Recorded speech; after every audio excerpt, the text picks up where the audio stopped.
Pour la marche, elles sont sorties nombreuses.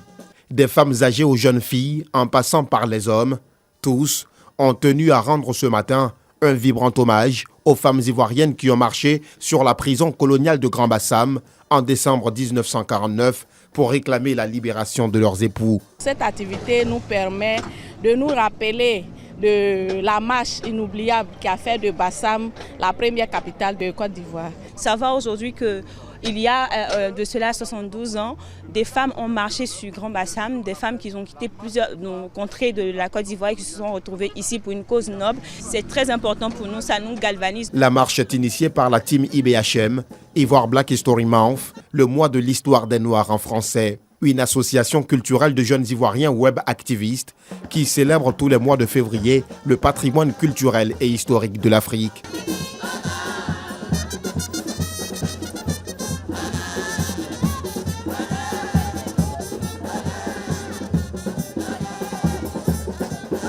La marche terminée, les participants à la 3e édition de l'Ivoire Black History Month prennent place au Musée national du costume pour assister à un défilé de mode. Autant on célèbre les figures de la résistance, autant on célèbre aussi les acteurs culturels qui font de la résistance avec les tissus locaux. Tour à tour, les jeunes créatrices valorisent le Made in Côte d'Ivoire avec des tenues faites à base du textile local.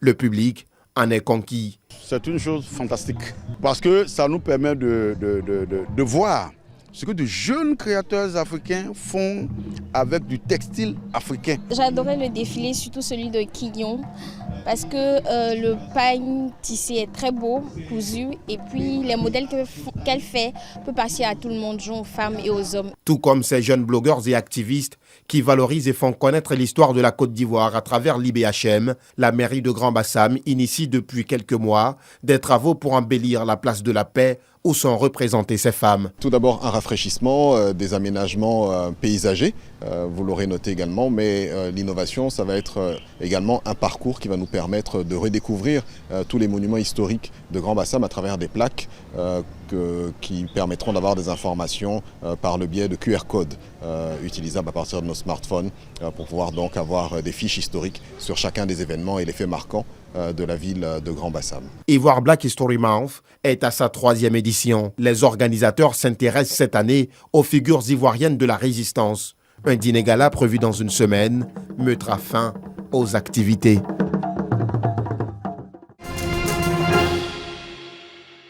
Vaccination contre la Covid-19, le ministre-gouverneur du district du Bassa-Sandra en campagne de sensibilisation. Dans les marchés comme dans les différents services de l'administration, en passant par les gares routières, Philippe Légré a invité les populations à se faire vacciner et à tourner dos aux fausses rumeurs. Un message perçu par les populations. J'ai entendu parler, vraiment, je suis partie faire le vaccin et je sais que c'est très important.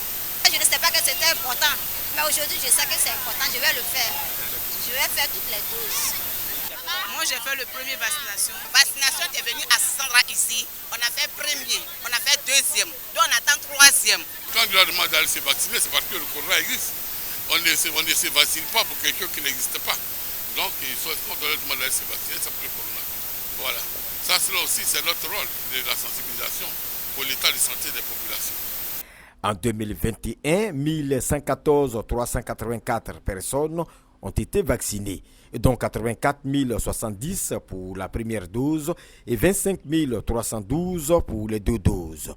Du 2 février 2022 à ce jour, 28 535 personnes ont reçu leur dose pour cette nouvelle campagne de vaccination contre la Covid-19 à Sassandra.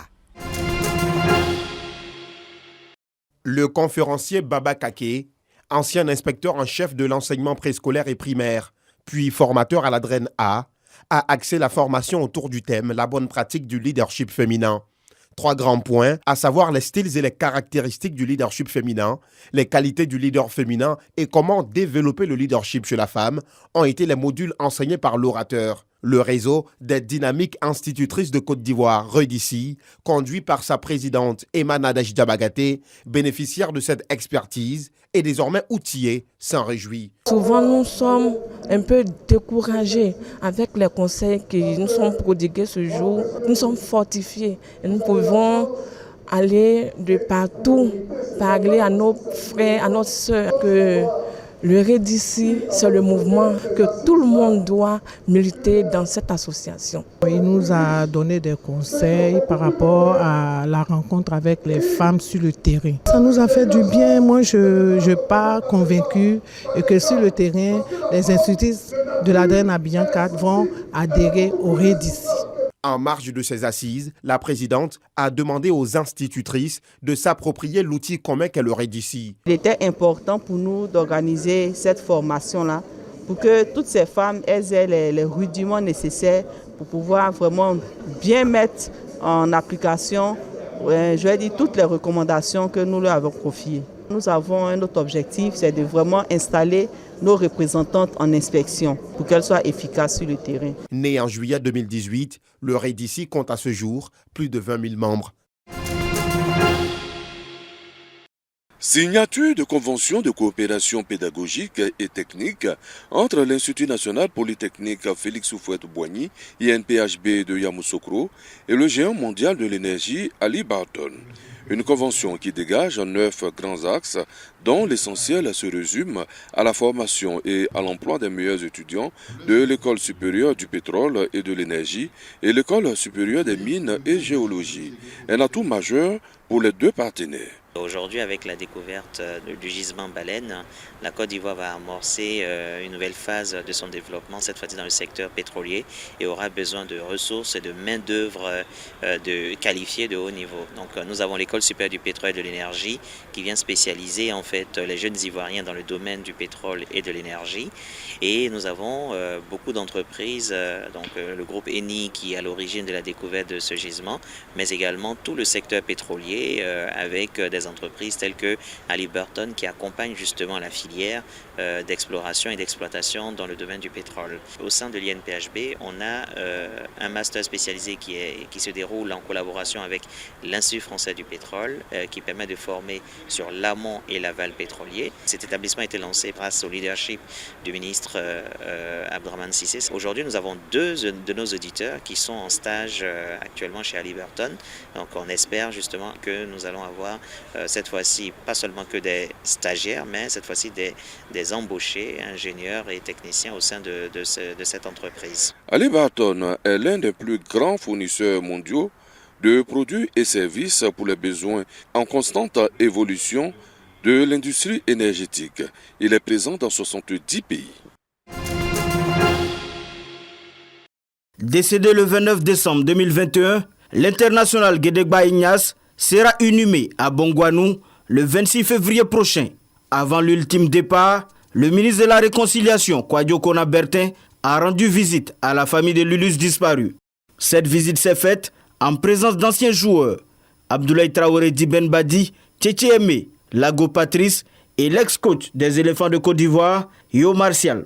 Des retrouvailles pleines d'émotions, les enfants et l'épouse du défunt n'ont pu retenir leurs larmes devant les mots bien choisis par le ministre pour saluer la mémoire du défunt.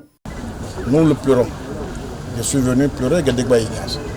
Saluer son épouse, saluer ses enfants, prendre ma part de deuil, les encourager, les fortifier. Tous les Ivoiriens, en tout cas de ma génération, savent ce que veut dire le nom de Guédegba Ignace. Grand footballeur, talentueux, qui a aidé à écrire les lettres de noblesse pour notre football en Côte d'Ivoire. C'est vrai, en tant qu'ASEC d'Abidjan, en tant qu'ASEC Mimosa, je n'ai pas un très bon souvenir de l'homme. Parce que tous les week-ends à l'époque, pourvu qu'il y ait un match ASEC Africa, il nous faisait pleurer tous les jours. Parce que c'était un grand joueur. Avec Guédegba Ignace, tant qu'on n'a pas signé, tant que l'arbitre n'a pas sifflé la fin du match, le match n'est pas terminé. Le ministre de la Réconciliation a invité par la suite les parents et amis à s'impliquer dans l'organisation des obsèques pour rendre un vibrant hommage à cet homme qui a tout donné pour la révolution du football ivoirien. Avant de quitter la famille, Kwadjo Kona Bertin a offert une enveloppe symbolique pour l'organisation de ces obsèques qui se dérouleront dans le Moronou, précisément les 25 et 26 février, dans la localité de Bongouanou.